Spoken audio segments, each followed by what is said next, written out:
नमस्कार, आप देख रहे हैं प्रॉपर्टी प्लस। मैं हूं दीपक यादव। इस शो में जिक्र होता है रियल एस्टेट की खबरों का, मौजूदा ट्रेंड्स का। इंडस्ट्री लीडर्स के जरिए हम विश्लेषण करते हैं प्रॉपर्टी मार्केट के मुद्दों का। तो बढ़ते हैं आज के शो की तरफ, लेकिन सबसे पहले बात बुलेट पॉइंट्स की। नवी मुंबई में 2024 तक कई अहम इंफ्रा प्रोजेक्ट होंगे पूरे। नवी मुंबई की कनेक्टिविटी को मिलेगी रफ्तार, तो सस्ते घरों का एक्शन प्लान। सिडको के वाइस चेयरमैन संजय मुखर्जी से खास बातचीत। जुलाई सितंबर में कमजोर हुआ रियल्टी सेक्टर का सेंटीमेंट। ग्लोबल समस्याओं के चलते आगे और कमजोर रह सकता है सेंटीमेंट। रियल्टी सेक्टर के दिग्गजों के साथ मौजूदा हालात पर चर्चा।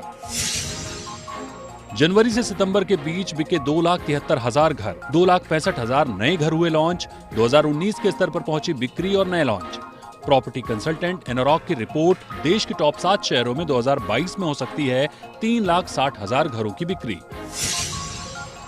जनवरी से सितंबर के बीच दिल्ली, एनसीआर और मुंबई में बिके सबसे अधिक 1,30,000 घर। देश के टॉप 7 शहरों के मुकाबले इन दो रीजन में हुई 48% बिक्री। बुलेट पॉइंट्स के बाद अब बात रियल ट्रेंड्स की। मुंबई से सटे नवी मुंबई को लेकर घर खरीदार, निवेशक काफी उत्सुक रहते हैं, क्योंकि Navi Mumbai premium property destination के तौर पर उभरता जा रहा है। इसके पीछे बड़ी भूमिका है कई बड़े इंफ्रा प्रोजेक्ट्स की।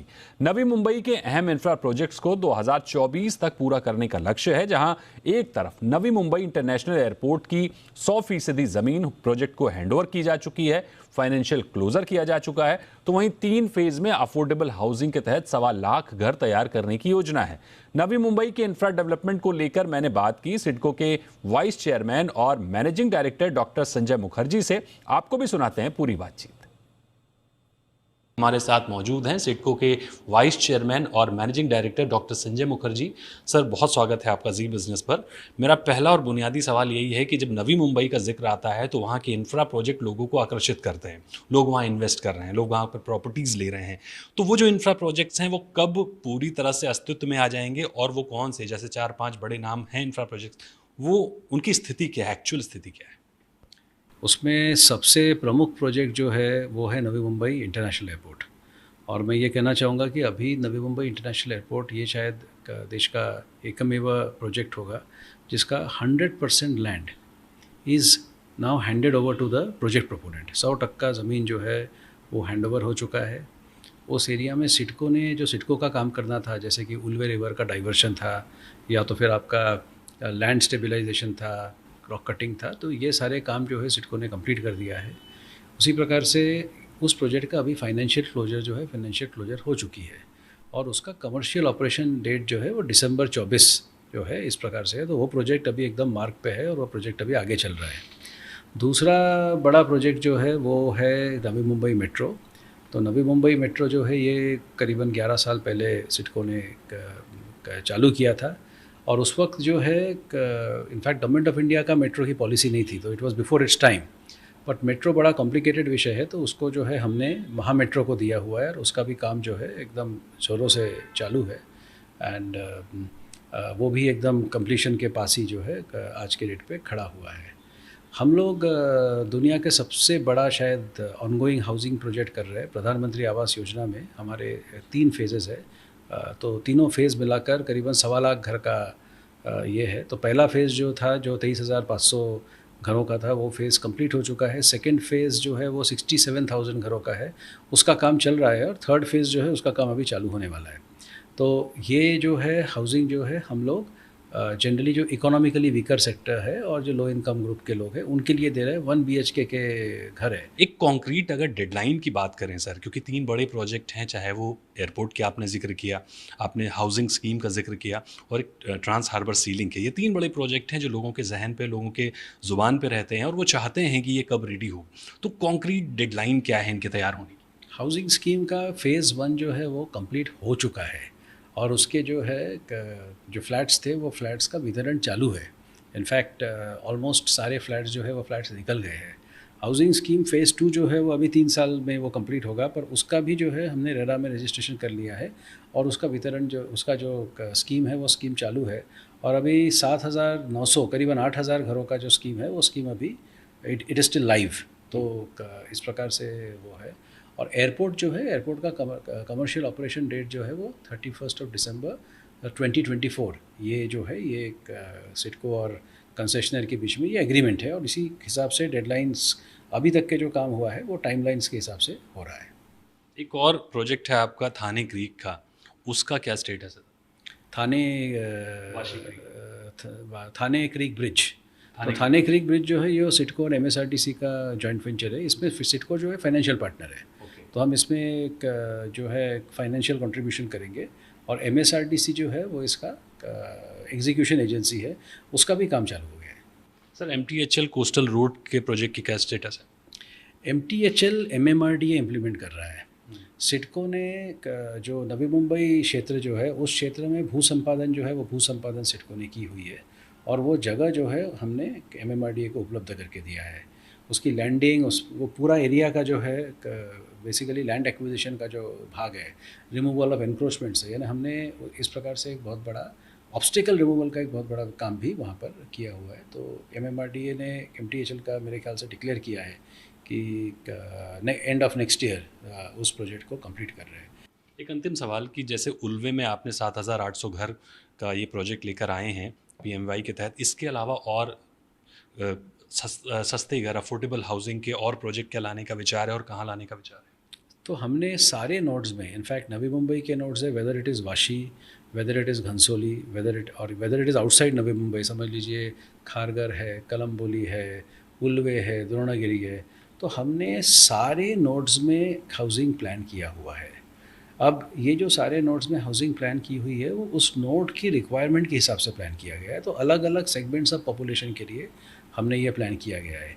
जाहिर है कि इसमें इसकी जो कॉस्ट है वो अलग अलग एरियाज़ में उसके हिसाब से कॉस्ट में भी जो है वो फ़र्क रहेगा। लेकिन ये सारे जो टोटल घर बन रहे हैं इसमें 35% 35% is reserve for the economically weaker section, 15% is reserve for the lower income group. तो करीबन 50% जो घर है ये जो आर्थिक कमज़ोर लोग हैं और लोअर इनकम ग्रुप है, इनके लिए जो है ये रिज़र्व किया गया है। हमने सप्लाई रेस्ट्रिक्शन को ईज़ कर दिया है। आज जनता के पास एक ऑप्शन है that they can come to CIDCO and buy, और हमारा जो फ्लैट्स का जो डिस्पोजल का जो प्रक्रिया है it is an entirely online प्रक्रिया। हाँ, और ये सिक्योरिटी चेक्ड है, इट इज़ सिक्योरिटी ऑडिटेड और ये एंटायरली ऑनलाइन है। तो कोई भी जो है वो अप्लाई जो करेगा उसका पूरा प्रोसेस वो चाहे भी तो वो हाथ से नहीं लिख सकता है, यानी उसको कंप्यूटर में ही जाना पड़ेगा, कंप्यूटर से ही करना पड़ेगा। उसका लॉटरी जो होगा वो भी कंप्यूटर में होगा। So the whole thing has been done in such a way there is a huge amount of transparency, पूरी लॉगिंग है उसका। तो इसके लिए जो है अभी तक के हमने जितने भी स्कीम्स निकाले हैं उसमें रिस्पांस जो है वो रिस्पांस अच्छा आया है। हमने इसके पहले एक स्कीम निकाली थी फॉर कोविड वॉरियर्स, उसमें करीबन 4,500 घर जो है हमने कोविड वॉरियर्स को दिया है। एक पुलिस पर्सनल के लिए हमने स्कीम निकाली थी, उसमें करीबन 1,500 घर जो है वो पुलिस पर्सनल को हमने दी हुई है। ये जो स्कीम है इसमें 7,900 ये इकोनॉमिकली वीकर सेक्टर्स के लिए निकाला हुआ है। इसके पहले हमने एक और स्कीम निकाली है that is something like 2,500 2,700 houses for the economically weaker sector. So जो इकोनॉमिकली वीकर लोग हैं उनके लिए अभी हमने ऑफ लेट करीबन 10,000 से ज़्यादा घर जो है हमने उनके लिए अवेलेबल किया है। तो ये जो मार्केट पे शॉर्टेज है ये शॉर्टेज को भी एड्रेस करने का एक प्रयास है, और अगर इसके बाद हमें दिखे कि इसमें और ज़रूरत है तो निश्चित रूप से सिडको जाएगा। यानी नवी मुंबई के 5 अहम इंफ्रास्ट्रक्चर प्रोजेक्ट पूरे होने के बाद 2024 तक तस्वीर कुछ और ही हो सकती है। बहरहाल रुक करते हैं अगले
वेलकम बैक। आप देख रहे हैं प्रॉपर्टी प्लस और आज प्रॉपर्टी प्लस में हम बात कर रहे हैं कि दिवाली के बाद का मार्केट कैसा है, कंज्यूमर्स ने कैसा रिस्पांस दिया और डेवलपर्स की आफ्टर दिवाली क्या स्ट्रेटेजी रहने वाली है।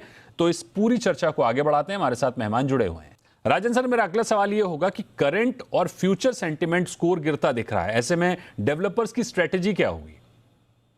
मैं एक चीज अगर आपने ऑब्जर्व किया होगा तो मैं आपके चैनल पर या जहां पर भी मैक्सिमम टाइम यही बोला है कि जब तक हम एब्सॉर्ब कर सकते हैं प्राइस राइज, हम एब्सॉर्ब करें। क्योंकि क्या होता है, जैसे मूवी में कहा जाता है कि एंटरटेनमेंट एंटरटेनमेंट एंटरटेनमेंट ही मूवी चलाती है, सेम वे डेवलपर को सिर्फ एक ही चीज चलाती है, वो सेल सेल सेल। तो जिस दिन तक इसका सेल चल रहा है, जैसे मैं बोलता हूँ कि अगर अगर एक एकदम सादे भाषा में बताऊं तो अपन नल खोले तो पानी आता है, तो अपने को मन में शांति रहती है। वैसे ही जैसे बोला ना कि हमने ऑफिस खोला और मकान बिकते रहे, वो हमेशा अच्छा है। और गुलाम जिया सर, मैं आपको और दीपक जी आपको भी एश्योर करना चाहता हूँ कि अगर आपने देखा होगा तो डेवलपर ने गए 4 5 6 साल इतने बेकार दिखे हुए थे रियल एस्टेट इंडस्ट्री में, तो उसके मध्य जितने भी लोग हैं उनको एक चीज पता चल गया कि भाई आप इफोरिया में बिल्कुल नहीं आ रहे।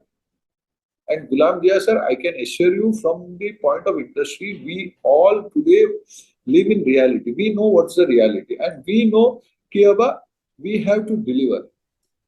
सर आपने जो बताया कि करंट और फ्यूचर फ्यूचर जो सेंटिमेंट है, ऑफ कोर्स इस चीज के बारे में हमने क्या किया मैं बताता हूँ। देखो कि मैं थोड़ा गुलाम दिया सर से यहाँ पर इत्तेफाक नहीं रख रहा हूँ। क्यों मैं बताता हूँ कि अगर आपने पीछे देखा होगा कि ये अभी रेट ऑफ इंटरेस्ट कम कब हुए, गए 2 3 साल में कोरोना के बाद हुए। कोरोना के पहले अगर आप देखो तो हमारे को जो एनबीएफसी दे रही थी, मतलब डेवलपर को स्पेशली एनबीएफसी या फंड हाउस या जो इक्विटी दे रहे थे, उनका रेट ऑफ इंटरेस्ट पहले बहुत ज्यादा ही था। तो आज जो भी डेवलपर को रेट ऑफ इंटरेस्ट मिल रहा है कंस्ट्रक्शन में या वगैरह, अगर आप देखो सीएफ वगैरह में, तो वो बहुत अच्छे दाम पे मिल रहा है and they are very happy. Moreover इसके वजह से क्या होगा, रेट ऑफ इंटरेस्ट कम होने से जी लोगों को डेवलपर को भी कंस्ट्रक्शन में भी स्पीड आ गया, पैसा इजीली मिलने लग गया, डिलीवरी होने लग गया। अगर आपने ऑब्जर्व किया होगा तो रेरा में भी आप देखो कि प्रोजेक्ट जो कंप्लीट होने का जो पेस है वो बहुत बढ़ता दिख रहा है। गुलाम सर, रेजिडेंशियल और ऑफिस मार्केट का आउटलुक क्या देख रहे हैं? देखिए, ऑफिस मार्केट में भी एक तरह से थोड़ा सा कंफ्यूजन सा बना हुआ है, क्योंकि जहां पर भारत में बहुत ही बढ़िया कंजम्पशन है, भारत की इकोनॉमी बहुत अच्छी चल रही है, तो हमारा जो लोकल डिमांड है वो तो शायद ऑल टाइम हाई पर है।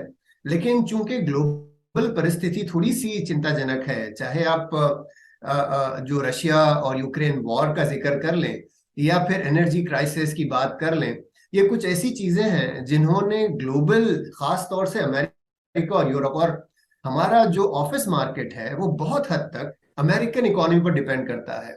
अब वहां पर भी दो पहलू सामने आ रहे हैं, तस्वीर के दो रुख सामने आ रहे हैं। एक तरफ तो ये कहना कि चूंकि वहां पर एक रिसेशनरी जैसा एक माहौल बना हुआ है, तो शायद वहां उस कारण से वहां इकोनॉमी अच्छी नहीं चल रही है, तो इंडिया में काम ज्यादा नहीं आएगा, जिसे हम आउटसोर्सिंग कहते हैं, वो काम ज्यादा नहीं आएगा, जो हमारे लिए ऑफिस मार्केट का सबसे बड़ा जरिया है। लेकिन दूसरी तरफ ये भी सोचा जा रहा है कि अगर वहां पर इस किस्म के हालात बने, जब जब भी वहां पर डिप्रेशन या इस तरह की इकोनॉमी में गिरावट आती है, तो वो लोग आउटसोर्सिंग करते हैं और आउटसोर्सिंग का काम दोबारा इंडिया में सबसे ज्यादा आता है। तो दोनों भी अटकलें लग रही हैं। राजन सर, ग्लोबल इकोनॉमी में अस्थिरता है, यूएस फेड लगातार रेट बढ़ा रहा है, भारत में महंगाई औसत से ऊपर है, इसका रियल्टी सेक्टर पर आप क्या असर देख रहे हैं? हम तो बोलते हैं ना कि हम तो डेवलपर सपने सपने बेचते हैं, सपने बांधते हैं, सपने बोते हैं। तो ऋषि सोनक जो आए ना, वो भी एक अच्छी गुड वुमेन हम मानते हैं इसको। क्या होता है कि उसके वजह से आप जैसे देखो कि आज लंदन और यूके में सारे जगह पर अगर स्थिति अच्छी हुई तो 100% अगर आप सोचो तो कितने ही भारतीय हैं जो आज अब्रॉड में। आज मोदी जी के बाद में और हर एक के लोगों में जो देश प्रेम जागा हुआ है, अपन जो बोलते हैं कि मेक इन इंडिया, आज लोगों को ऐसा लगने लग गया है कि भाई वो लोगों का जो भी यंग पीरियड है कि जो वो लोग ने काम करते हुए वहां पर बिताया है, तो उनकी जो ओल्ड एज बोलो या रिटायरमेंट बोलो या बाकी जो भी आराम की जिंदगी करनी है, तो वो हर आदमी अपने मिट्टी पर आकर, अपने धरती पर आके करना चाहता है। उस चीज को हम एनकैश करने की कोशिश कर रहे हैं। इसमें हमने ग्लोबल एग्जीबिशन चालू किया और इस तहत हमारी अक्टूबर 9 और 10 को, दिसंबर 9 और 10, सॉरी माफी चाहता हूँ, दिसंबर 9 और 10 को दुबई में एग्जीबिशन है। दूसरी बात जो आपने कहा कि ये इसका हमने दूसरा जोड़ ये लगाया कि अगर आपने देखा होगा तो इसमें भी मैं फिर से मोदी जी और अपने सेंट्रल गवर्नमेंट को बधाई देना चाहता हूँ। उन्होंने टेक्नोलॉजी का अगर आपने देखा होगा तो गए 3 साल से इतना इन्होंने पब्लिसिटी किया हुआ है कि आज हर कंस्ट्रक्शन साइट पर, मेजर कंस्ट्रक्शन साइट पर सारे नए नए टेक्नोलॉजी यूज करना चालू हो गए, जिसके वजह से पहले जो पोजीशन पीरियड था कि या प्रोजेक्ट का ड्यूरेशन पीरियड था वो पहले से कम आ गया। गुलाम सर, इसी सवाल को आपसे भी समझना चाहेंगे। जाहिर है कि सेंटिमेंट स्कोर में गिरावट के पीछे वैश्विक आर्थिक हालात जिम्मेदार हैं, क्योंकि हम देख रहे हैं एमपीसी की बैठक भी दिसंबर में जो शेड्यूल थी उसे नवंबर में एडिशनल बैठक के तौर पर भी किया जा रहा है, हालांकि दिसंबर में भी होगी। ऐसे में ट्रिगर्स और हर्डल्स क्या देख रहे हैं आप? देखिए, मेरे लिए सबसे बड़ा जो चिंता का विषय, जैसे हमने ड्यूरिंग द डिस्कशन हमने जिस पर गौर किया, वो ये अफोर्डेबिलिटी का है। और चाहे वो होम लोन के इंटरेस्ट की दर हो या प्रॉपर्टी प्राइजेस हो, ये दोनों चीजें अफोर्डेबिलिटी पर बड़ा इम्पैक्ट करते हैं। ऑब्वियसली वेल्थ क्रिएशन या जॉब और जो आपके इंसेंटिव्स या और सारी चीजें जो इनकम रिलेटेड हैं वो अपनी जगह पर इम्पोर्टेंट है, लेकिन ये दो हैं जो सप्लाई साइड से महत्व रखते हैं। और इन दोनों पर हमें एक प्रश्न दिख रहा है। अगर इसी प्रकार इंटरेस्ट रेट, होम लोन बढ़ता रहा तो कहीं ना कहीं सेंटिमेंट, और वही हमारा सेंटिमेंट स्कोर बता रहा है कि इससे सेंटिमेंट्स तो कम से कम जरूर मजरूह होते हैं। और अगर प्राइस भी अस्थिर रहे तो उसको हम किसी तरह कवर अप कर सकते हैं। तो ये दो चीजें हैं जिनसे मैं थोड़ा बहुत चिंतित हूँ, और लेकिन उम्मीद है कि इतना ज्यादा इम्पैक्ट फिर भी नहीं दिखाई देगा। ब्याज दरें बढ़ती रह सकती हैं, दुनिया भर में ब्याज दरें बढ़ रही हैं, लिहाजा भारत में भी इसका असर पड़ता दिखेगा, क्योंकि निवेशकों को भी नजरअंदाज नहीं किया जा सकता है। हालांकि एक बड़ी अहम बात आपने कही कि अगर अफोर्डेबिलिटी को मेंटेन किया जाए तो बहुत ज्यादा असर पड़ता नहीं दिखेगा। उसका सारा दारोमदार डेवलपर्स पर रहेगा, राजन सर आप लोगों पर रहेगा। यानी आगे भी जो सेंटीमेंट कमजोर दिख रहे हैं वो रह सकते हैं, लेकिन उसको अफोर्डेबिलिटी से गति मिलती हुई जरूर दिख रही है। तो बहुत शुक्रिया करेंगे राजन सर आपका, और गुलाम जिया साहब आपका भी हमारे साथ जुड़ने के लिए और रियल एस्टेट सेक्टर की मौजूदा स्थिति को बताने के लिए। तो आज प्रॉपर्टी प्लस में फिलहाल इतना ही। अगले शो में होगी मुलाकात किसी और टॉपिक के साथ। तब तक के लिए नमस्कार।